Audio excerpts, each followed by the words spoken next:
Caregiving can sometimes feel like an impossible struggle. Caregivers may be torn between taking care of loved ones and trying to maintain balance in life. The good news is that it doesn't have to be that way. The Caring Generation with host Pamela D Wilson is here to focus on the conversation of caring. You're not alone. In fact, you're in exactly the right place to share stories and learn tips and resources to help you and your loved ones. So now, please welcome the host of The Caring Generation, Pamela D Wilson. This is Pamela D Wilson, caregiving expert, speaker, elder care consultant, and guardian of the Caring Generation. The Caring Generation focuses on the conversation of caring, giving us permission to talk about aging, the challenges of caregiving, and everything in between. It's no surprise that needing care or becoming a caregiver changes everything. The Caring Generation is here to guide you along the journey to let you know that you're not alone. You're in exactly the right place to share stories, learn tips, and resources to help you and your loved ones plan for what's ahead. Invite your loved ones, family, and friends to listen to the show each week. This week, we are talking about caregiver anger and resentment and the experience of caregivers and aging adults in care relationships. I'll share an interview with a married couple, John and Betsy, who share their experience with a diagnosis of Alzheimer's disease at the age of 55 and how this changed their lives. John shares his experience of becoming forgetful and how the condition has affected his ability to socialize. Let's begin by talking about various situations that can lead to caregiver anger and resentment that caregivers have shared to see if you are experiencing similarities in your care situations. Many caregivers with time care for a spouse or aging parent who becomes totally dependent on the caregiver due to physical health issues, multiple health diagnosis, or memory loss. In these situations, the care receiver may have more days of feeling bad than good. Not feeling well or being in constant pain can make anyone angry. When a person suffers from pain for an extended period of time, the pain can affect the mood, relationships, and result in depression. Being in pain can affect motivation to engage in healthy behaviors. Some people in pain experience apathy and give up. Others may be angry or feel stuck because of more incredible difficulty doing the things they used to do easily. If you are the caregiver of a spouse, parent, or another family member who experiences the effect of chronic illness or pain, you may feel angry or resentful. When we think of feelings associated with anger and resentment, we may have fear about the present and the future, sadness about losing physical or mental abilities, grief about the significance of life changes, and guilt about feelings and shame. In these situations, the caregiver and the care receiver can experience similar behaviors, but revert to anger or resentment to hide feelings because talking about the problem may be uncomfortable. Feelings of negativity, anger, and resentment can drive friends and family members away. Being around a constantly negative or verbally abusive person is exhausting and can make caregivers feel devalued for their efforts. If you are the caregiver, you may feel that you had a close relationship with a spouse or parent before caregiving responsibilities rose to the current level. Today, you can barely tolerate being around mom, dad, or a spouse, even though you show up every day to provide care. Depending on the level of caregiver anger or resentment you experience, you may find yourself wishing that the person you care for was dead. At least with the death of the care receiver, the caregiver would be relieved from the burdens of the present situation and move on with life. If you feel this way, your feelings are valid, even though you may feel guilty for wishing a parent or spouse were dead. Caregiver anger and resentment can feel oppressive until emotional insights are gained to recognize the feelings when they happen. Pause and intentionally shift mental gears. Caregivers who want to be helpful and liked avoid bringing up minor problems that turn into mountains when put on the back burner. When we are young, parents model behaviors of resolving disagreements or conflicts within the family. Examples set by our parents remain with us as we grow into adulthood. If we are fortunate, life experiences at school or in the workplace give us the tools to learn how to discuss and resolve differences in a positive manner. Ignoring minor problems because we feel like we will be starting a fight usually means that we hold in our feelings until one day we reach a boiling point and say things far beyond what we might have if we talked about the issue when it first began. In other caregiver anger and resentment situations, the first impulse may be verbally snapping back or becoming silent. If you take a moment to let your brain catch up with your emotions, you can think about why you feel the way you do. This allows you to explain the feelings unemotionally and talk about the effect on you and the care receiver. You can express your feelings and keep the door open for further conversations.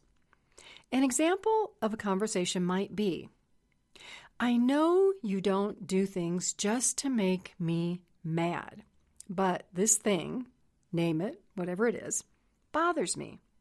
How can we work this out so that neither you nor I are feeling frustrated?" As you do this, monitor your words and the tone of your voice very carefully. Find a way to express your feelings in a way that is not hurtful. Talk about one issue at a time. No piling on one problem after the other or something that happened 20 years ago. Remove blame. Don't make comparisons. Each person in the caregiving relationship contributes to the situation. Asking a parent what he or she is so angry about can open the door to ongoing discussions. Many caregivers share stories of parents purposely, negatively, talking to other family members about the caregiver so that the caregiver can hear that the parent is angry. Talking behind anyone's back is disrespectful. The best way to resolve a situation is to talk to the person you are angry with directly, rather than talking to others who might take sides. Indirect conversations are called triangulation. Triangulation is the idea of 2 against 1. It can be a behavior pattern of any person who has not learned how to resolve conflict positively. If you are the caregiver, sharing feelings in a caregiver support group can help you feel less alone. Venting can be positive if you learn from the experiences of other caregivers and try different options to resolve the situation. Complaining for the sake of complaining may result in heightened feelings of caregiver anger and resentment that make caregivers feel more hopeless and helpless about how to resolve the situation. When we feel anxious, our minds can run rampant with one worry after another. Other experiences that indicate feelings of caregiver overwhelm or caregiver anger and resentment include having difficulty making decisions because something terrible may happen with either choice, a racing mind with an ability to focus, forgetting details or information, reliving memories of distressing situations, arguments that quickly veer out of control, having a lack of patience, tense muscles, and a lack of sleep. Even if you are not a caregiver, you might experience many of these feelings in your day-to-day activities. Care receivers have many of the same sentiments because they are vulnerable and need help from others. While caregivers can benefit from support or recommendations, most prefer to do it all independently. Caregivers refuse to seek help. Care receivers do not have this option. They need and they must accept help. Imagine if you're a caregiver, how you might feel in this out-of-control situation. When you are older and you need help, you'll know what it was like for your parent or a spouse. Why not ask them today how it feels so that you know? How do we keep moving forward to resolve anger and resentment? The first step is gaining insight to notice when our feelings are going off track or when we begin to feel out of control. It's that feeling of wanting to scream, explode, or yell. Pay close attention and immediately press the pause button. Find an activity that helps you mentally shift gears. Positive examples might be taking a short walk and counting your steps. Count backward from 100 or forward in increments of 3 or 5. 1, 3, 6, 9, like that. Recite a poem, a prayer, or a saying that makes you feel happy until you feel your feelings calm down. Think of a friend who makes you feel positive. Visualize and describe one of your favorite places and why you like this place. The goal of mentally shifting gears when emotions rise is to allow the brain to catch up with our emotions so that we can think clearly and return to a place of feeling calm. This activity will enable us to regain our composure, to think about what happened and how we contributed. We'll continue to talk about caregiver anger and resentment after this break. If your caregiving situation feels out of control, another positive way to reduce caregiver anger and resentment is to create a care plan with options. Whether this is for yourself, a spouse, aging parent, or grandparent, I can help.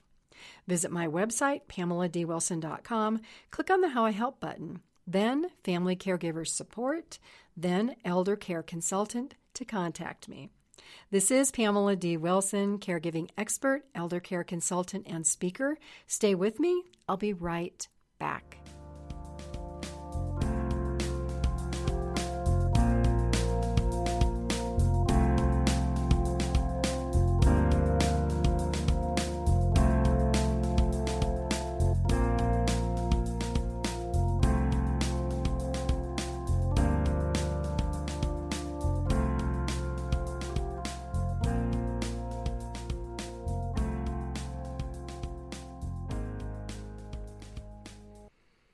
This is Pamela D. Wilson on the Caring Generation program for caregivers and aging adults. Whether you are 20 or 100 years old, you're in exactly the right place to share stories and learn tips and resources to help you and your loved ones. Visit my website, PamelaDWilson.com, to check out my caregiver library, videos, podcasts, and transcripts from the Caring Generation, online elder care courses, my book, The Caregiving Trap, and information for how I support caregivers, groups, and corporations. To continue with the subject of caregiver anger and resentment and feeling out of control, I'd like to introduce you to Betsy and John. They share their story of John being diagnosed with Alzheimer's disease at the age of 55 and how this is changing their lives. Betsy, when you first heard about John's diagnosis, did you know anything about Alzheimer's? I did because John's mother had it, and so I was familiar of the the disease through John and was aware of the impact that that had for us. And John, can I flip that to you? When you first found out, how did you feel? About my diagnosis, I was pretty freaked out. Obviously, I knew it was in my family. My mother's father had it. All three of my mom's generation had it. So I kind of figured, well, I'd have to deal with it someday, but I assumed it would show up in my mid-70s like it had for all of my mom's generation, instead of showing up at age 55. Oh, my goodness. And how old are you now? 58. 58, okay. Were there any signs that either of you noticed of forgetfulness before the diagnosis? I certainly started to see some change in behavior for John. You could see he was struggling with work. He was having to try to keep control of details and track of them. And I found that he was constantly repeating himself as if he had created a checklist to try to remember. He had told me something or had shared some information, and it was very unlike John to do that and have to question himself and repeat himself in such a manner. So I was aware of that, just didn't really put it together that it was Alzheimer's at that point. John? The thing that really got it in my face was I was on an international business trip and stumbled across a guy that worked for the company that my firm had just bought, and we were visiting over dinner, and it turned out we were both in Dallas at the same time. And further on, we both worked at Texas Instruments at the same time, and further on, we both worked in the same division. Further on, we both worked for the same VP. And I knew quite a bit about his project. He knew quite a bit about my project, but we really didn't remember meeting each other. He sat down at my table for breakfast the next morning, and I looked up and didn't recognize him. I stuck out my hand and introduced myself. And the guy was pretty freaked out because we'd spent 2.5 hours yucking it up over our mutual experiences at Texas Instruments in Dallas. How old was your mom when she was diagnosed? She was in her mid-70s. We saw things changing in Mom in her early 70s, but it got to a point where she went to a neurologist and got evaluated, and all the other things ruled out, and that was the bottom line. And indeed, the way she was losing capability was in the classic Alzheimer's form, in that you lose what's most recent. Somebody gives you a document and tells you what it is and what to do with it, and you turn around a minute later and say, now, what is this and what am I supposed to do with it?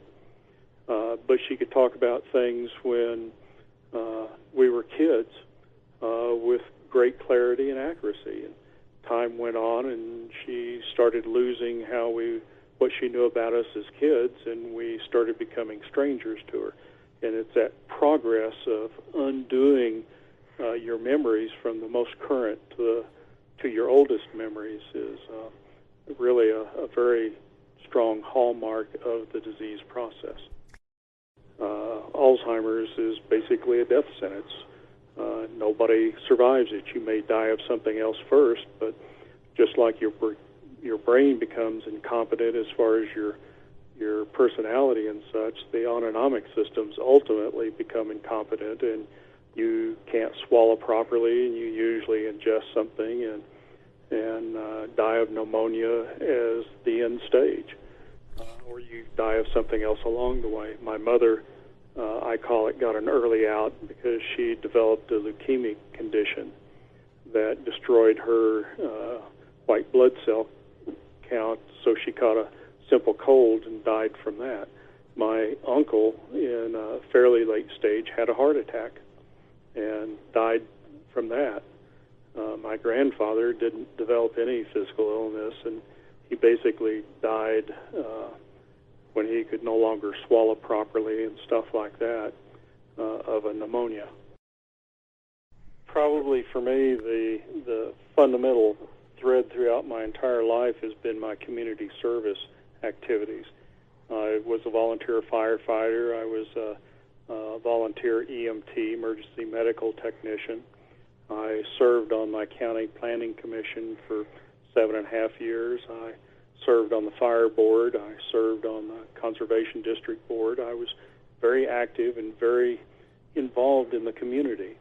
And unfortunately, the disease has taken most all of that away from me.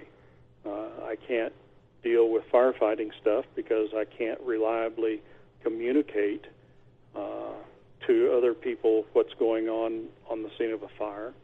So I had to resign from that. I found that under the stress and all of dealing with medical trauma and such, I had a very hard time communicating to the paramedic when he'd show up everything that I had checked and found and what he needed to be aware of with a patient. So I had to quit doing that. When you volunteer in those types of services, it's very much a family thing. So I ended up resigning from the fire board because I couldn't deal with the emotions of not being able to do everything I had done previously with that group of people. One of the few things I did keep was my Rotary membership, but everybody in Rotary wears a name tag usually around their neck up pretty high, so it's real easy to glance and get the name. I have hard time out in public recognizing people and knowing who they were or are to me. Somebody gives me their name, I remember who they are from their name, but I can't recognize them out in the open like that. So for me, I tend to not do much shopping in Woodland Park. I'll almost always drive down Ute Pass and do my shopping in Colorado Springs, where I rarely run into anybody that knows me down there. So there's major things it's really done to us. Rotary supports the Salvation Army by ringing the bell between Thanksgiving and Christmas. And I just get totally weirded out when I'm ringing the bell and all these people walk up and start talking to me like I obviously know who they are. And I don't deal with that very well at all. It'd be nice if I could just smile and say, well, that's nice. What's been going on in your life? But I get freaked out at this point. You know, you have to learn to live with it. John has fortunately moved slowly in the disease, but you don't know when you have a discussion what's going to be remembered and what's not, and what agreement you have or plan you have is remembered or not. And you can go days where everything seems normal, and then all of a sudden it's like, oh, we lost that whole period of time in discussion or plan or activity that we were going to do. And you have to be able to, just sort of go with the flow to be able to make that work well, because the disease takes control. There's nothing you can do about it other than recognize it for what it is and smile and repeat and go on. So it's been a learning process for me. Certainly I've had to change my life and my lifestyle and look at how that fits. And I know we've got a tough road ahead. So it's one that you take a day at a time. As you heard in my interview with John and Betsy, having a caregiving plan, understanding the options, and knowing what can happen offers peace of mind for caregivers and care receivers. Feeling out of control with worry about what might happen next only adds more stress to an already stressful situation. Join me every Wednesday for the Caring Generation. The show is not limited by time zone or location. Caregivers worldwide listen. Install the podcast app on your cell phone, Apple, Google, Spreaker, and other sites. Add it to the cell phone of Grandma, Grandpa, Mom, Dad, brothers, sisters, friends, and colleagues. Encourage them to listen each week to learn more about health, aging, and caregiving. This is Pamela D Wilson on the Caring Generation. Stay with me. I'll be right back.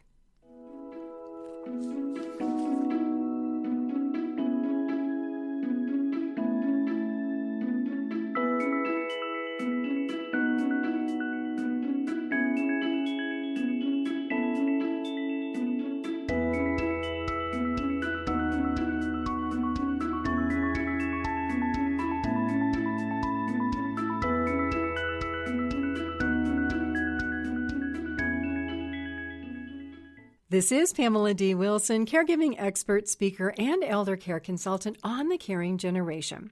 If you're looking for hope, help, or support for an aging or caregiving challenge, I can help.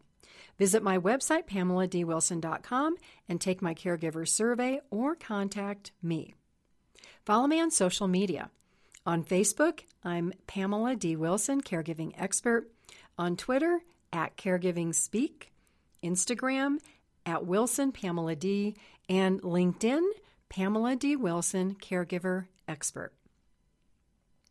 Let's talk more about caregiver anger and resentment concerning frustration. Caregivers who are responsible for coordinating care for aging parents or a spouse can feel overwhelmed by all of the details. Many caregivers feel like they're putting forth a lot of effort, getting the runaround from healthcare providers, or not getting the correct answers. If you are in this position, the problem may be that you are not asking the right questions or don't fully understand the issue or problem you are trying to solve. If you're working with the healthcare system, there are many constraints that providers experience related to health insurance, home health care, nursing home regulations, and hospital regulations. If you don't understand the other side, you may not be asking the right questions, and instead, you're feeling frustrated and emotional because you can't get the help you want. On this topic, let's talk about the emotions related to caregiving. Some caregivers I talk to see a therapist to manage emotional concerns. If you are seeing a therapist, it is a positive step to take if you have a shared expectation for the outcome of the sessions. On the other hand, caregivers tell me that they have seen a therapist and got nowhere. Part of making progress or feeling that you are getting nowhere begins with defining expectations. A mental health counselor is a specialist in mental health and managing emotions. If this help with managing emotions is the help you want, a therapist or counselor may be a good match for you. However, if you're looking for a counselor to give you options about caregiving, medical care, choosing a nursing home, Medicaid, or making medical decisions, and you're seeing a mental health therapist, you may be expecting too much. Just as you wouldn't make an appointment to see a car mechanic to talk about medical issues, or an appointment with a gardener to talk about how to set up or manage a business. You go to specific people for advice about their specialties and have a conversation about the outcomes or goals that you want or expect. Any service provider should ask you about your goals and expectations. If they don't, this is a warning sign that you may end up dissatisfied. It's also your responsibility to be clear about your expectations, again, to avoid disappointment. Transferring this idea to the role and responsibility of caregiving. Unless your parents or a spouse have made a plan for their care and discussed this plan with you, for better or worse, the responsibility of planning and discussing options falls on you, the caregiver. Caregiver anger and resentment result when a care situation moves into a position where the caregiver feels he or she has given up everything to care for a loved one without talking about or planning for care needs. If you listen to the interview with John and Betsy about his diagnosis of Alzheimer's disease at the age of 55, you hear the concerns expressed by John and Betsy about how they are adapting to the changes resulting from the diagnosis. The positive aspect is that John and Betsy are aware of what can happen and the care needs that John will have. Because of John's experience with his mother and other family members diagnosed with Alzheimer's disease, he is very aware of how the disease progresses. Having this knowledge, while John's future may be uncomfortable to discuss. It allows John and Betsy to make plans for John's care when Betsy may not be able to provide all of John's care. Initiating this discussion and creating a care plan is beneficial for all family caregiving situations so that the caregiver doesn't eventually find him or herself in an unsustainable or unworkable situation of care. How many of you listening are finding yourself today in this type of situation? Let's talk a moment about critical thinking and problem solving. These skills are beneficial to resolving caregiver anger and resentment when a care situation has gone too far. As the caregiver, you have a responsibility to care for yourself if you wish to continue to be healthy enough to care for others. But many caregivers find themselves in a situation where they are constantly criticized or second-guessed by the care receiver, mom, dad, husband, wife, or other family members. Caregivers may feel like it's me versus the world because no one is helping or offering a support. As a caregiver, do you prefer spending time with your pet versus a parent or a spouse because your pet seems to understand, is excited to see you, and offers unconditional love? An important part of initiating change in a care situation that isn't working is to identify the problem and then what that means. Does the problem relate to health issues, money, family support, a lack of information, decision-making, actions by the caregiver or the care receiver? What aspect is affecting the problem? Critical thinking and problem solving can be difficult because we, the caregiver, may have to admit that we contributed to the problem by being too helpful, taking on too much work, not speaking up when we feel unappreciated, not setting boundaries for our own self-care. If this is your situation, don't feel bad. You didn't know that caregiving for an aging parent or a spouse would turn out like this. You have no prior experience to set off warning bells that said, caution, dangerous curves ahead, slippery road ahead, road damage, caution, caution, caution. But now you're here. Here's another insight into feelings of caregiver anger and resentment. Caregivers that I talk to tell me that they can handle it, that it's not that bad. And then, 6 months or a year later, they call me and say, Pamela, I can't handle it anymore. It wasn't that bad last time I talked to you, but now it's terrible. If you are in the pre-anger or pre-resentment stage where you are feeling taken advantage of, not appreciated, and that caregiving is approaching that doing too much point, do not wait. Press the pause button and start to develop a care plan with options to discuss with your care receiver. If you need a little direction about how to develop a care plan or knowing what questions you should be asking, contact me through my website, PamelaDWilson.com. Go to the How I Help page or find my elder care consultation page and send me a message. Do you know why it's best not to wait? Many reasons.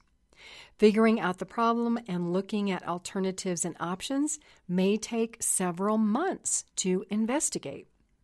You may be too tired or too exhausted to commit the time to make a plan. You may struggle with how you contribute to the situation and not know how to stop being too helpful or stop doing too much.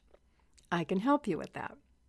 Regaining balance in a caregiving situation means that one person, usually the caregiver, has to initially willingly shift patterns, about how you think about the situation, possibly shift how you respond, including your behaviors, your tone of voice, and your physical actions. These shifts do not happen overnight.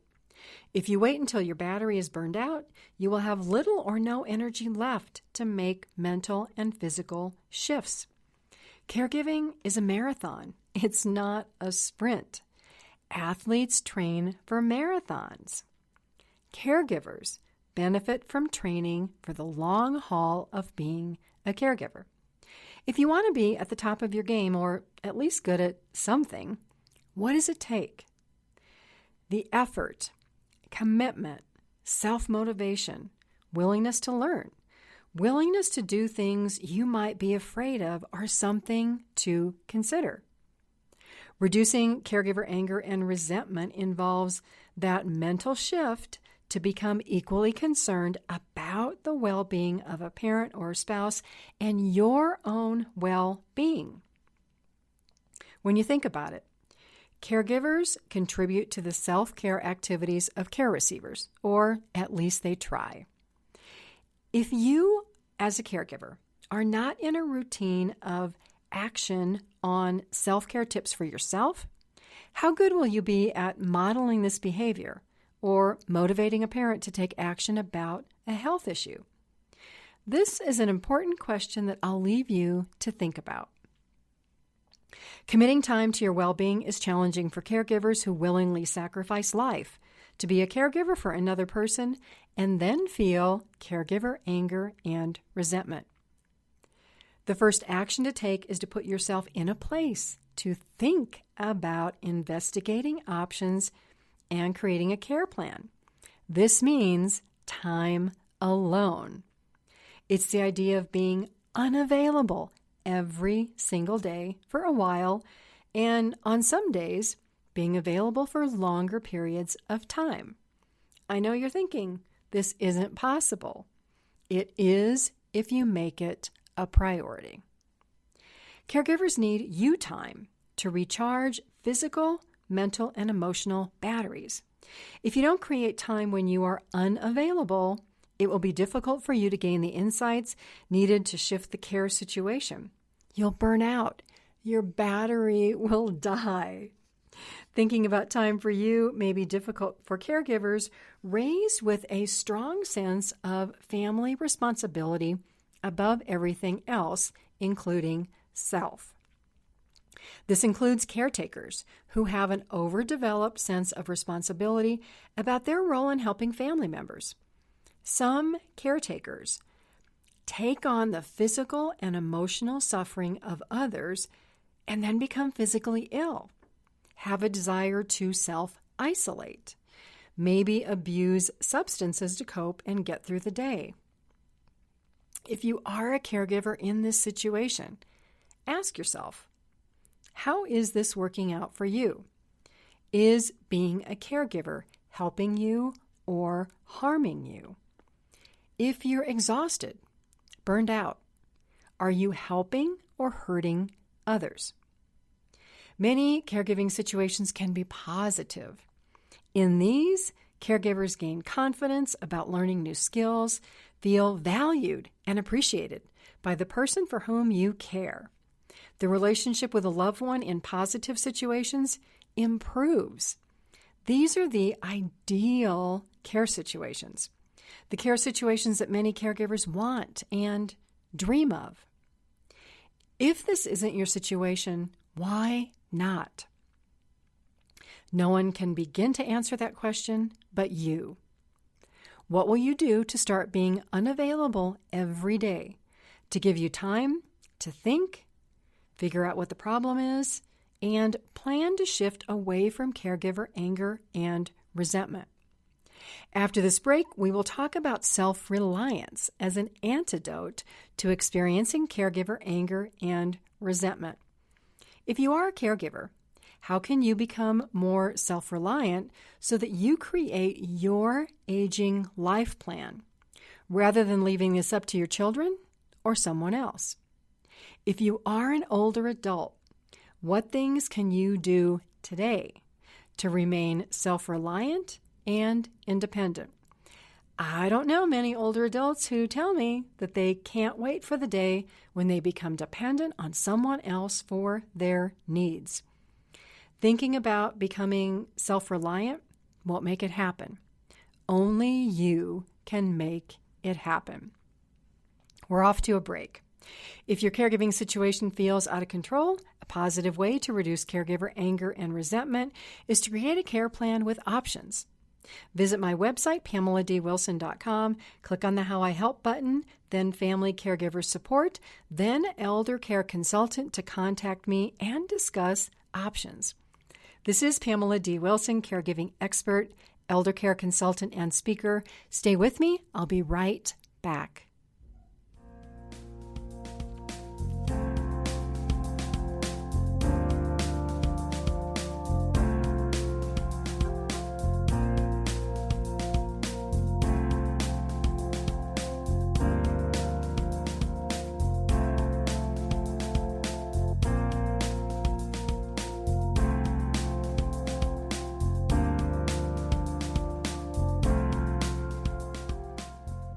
This is Pamela D. Wilson on The Caring Generation. Listen to all of the Caring Generation podcasts and the show transcripts on my website at PamelaDWilson.com and all of your favorite podcast apps: Apple, Google, Spreaker, Podcast Addict, Pandora, Amazon Music, Stitcher, Spotify, iHeartRadio, Podchaser, GeoSabin, Verbal, and more. Add the podcast app for the Caring Generation show to the cell phone of elderly parents, in-laws, family members, and friends. Helpful information about caregiving and aging and health is on my website and in my book, The Caregiving Trap, Solutions for Life's Unexpected Changes, at PamelaDWilson.com. We are about to talk about questions related to feeling frustrated, not getting the right answers. Try asking the right questions. Knowing some of these questions may have answers that you may not like. Let's talk about self-reliance. What is it and how do we get it? Self-reliance is gaining the quality of depending on yourself instead of relying on others. Actions of self-reliance include holding down a job, managing money, becoming knowledgeable about health and well-being, learning to cook, buying and maintaining a house, living independently when you're 80 years old. That list goes on. Self-reliance also means accepting our help as the way we are and being our own best friend and a champion of our efforts. When we think of caregiving relationships filled with anger and resentment, ask yourself, does it seem that these are opposite situations of accepting ourselves, being our own best friend and our own champion? Does a caregiving relationship that is upside down, lopsided, or uneven make caregivers question their self-worth and value? I talk to many caregivers who feel that they are not good people if they think about their own needs, or if the caregiver's needs are placed equally or above that of a parent or a spouse. Who's to say what's right in these situations? Only you know. Caregivers feel alone, isolated, and depressed. Some caregivers tell me they consider suicide. Each person in a care relationship has to decide upon their level of participation. The best relationships are balanced with open discussions about concerns and plans. Another part of being self-reliant is to be confident. Confidence and motivation to help others are eroded in caregiving situations when caregivers feel undervalued and underappreciated. Think back to your childhood. Did your parents encourage your interests and activities, or were they discouraging or critical? When parents are encouraging and supportive, children gain confidence and feel motivated to do more. Just the opposite. When parents are not supportive but critical, children lose confidence and may tend to self-isolate because they feel bad about themselves. Now, I will say children can overcome situations of being encouraged too much or not being encouraged enough by parents through their own life experiences. Having these experiences early in life doesn't always mean that we carry them into adulthood. I can say that caregivers who are happy, healthy, and feel supported provide better care for loved ones. This is the ideal situation. These childhood experiences of encouragement or discouragement translate to caregiving when elderly parents who may have multiple illnesses or be in daily pain express anger and criticism to the caregiver, who shows up every day but may not do his or her best because of feeling emotionally conflicted. Caregiving can be a love-hate relationship. When we look at confidence as being part of being self-reliant about health, this includes decision-making. How many caregivers feel that you can make decisions independently of a parent who fully depends on your time and attention? What do you think? Not many, because in many cases, while the parent or spouse needs help, plus the parent or spouse has to participate and agree to the help provided by the caregiver, this places caregivers in an unstable situation of wanting to help, but having a parent resist or refuse help. What happens then? The parent may blame the caregiver for their health issues and the situation. If we're honest and we've been a caregiver, there are days when a good cry and feeling a little mopey about our situation does us good. But we can't stay in this mode forever. Moving past the tears requires choosing a direction and taking steps to move forward. No situation will improve overnight. No shining knight is coming on a white horse to rescue us, or fairy dust from heaven to magically fix all of our concerns. This is why procrastinating, waiting until caregiver anger and resentment has taken over life, is not a good idea. Recognize where you're stuck. Make a plan to get unstuck. Know that it may take multiple attempts, weeks, months, a year, or years to see progress depending on your situation. Every situation is different. My recommendation, get moving, keep going, and don't give up. If you need a little direction and help, contact me. Let's do a little pushback here for caregivers who feel powerless but responsible for improving the care or health situation of a parent or a spouse. If you are an aging adult or the parent who needs care and you're mentally capable, how confident are you that you know what you should be doing to manage your health diagnosis? Do you know what you should be doing every day, for example, to manage heart failure or diabetes? Do you know the signs that indicate heart or diabetes symptoms are improving or getting worse? Do you know what to do to relieve worsening symptoms? If not, why not? Whose responsibility is it to know and seek education about managing your health if you are the person with the health diagnosis? If you can't or are unwilling to be self-sufficient to take action, when, if ever, is it your child or spouse's responsibility to do this for you? Why should your spouse or child be adversely affected by your lack of interest, lack of responsibility, or desire not to take action?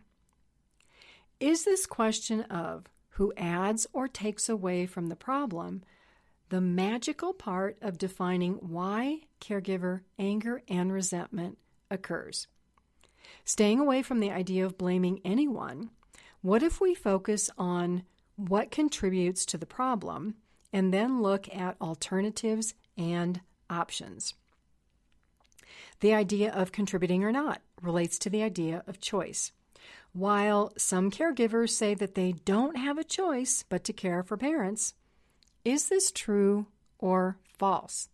You really don't have a choice?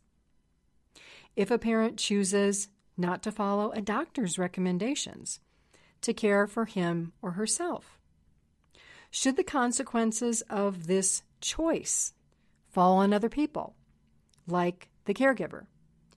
Or should the parent who refuses and makes that choice bear the consequences? None of these are easy questions to answer, which is why managing caregiver anger and resentment can be so complicated. When we think about being self-sufficient, we include the idea of self-determination, which is each person's right to make good or bad decisions or something in the middle. Self-determination is the idea of assuming responsibility for our actions, becoming informed, learning, asking the right questions, taking an interest. It's knowing where we want to go, our goals, our expectations, and making decisions and plans based on the best information that we can gather. When you think about what should be done or not done for another person, ask yourself, will this support, will my help lead to independence or more dependence? How many of us embrace self-reliance or want others to help ourselves all the time? Do we avoid blaming others for what's now working in our lives or not working in our lives? Or do we constantly blame everybody else, everything else, the world? If we make a mistake, do we own up to it and apologize?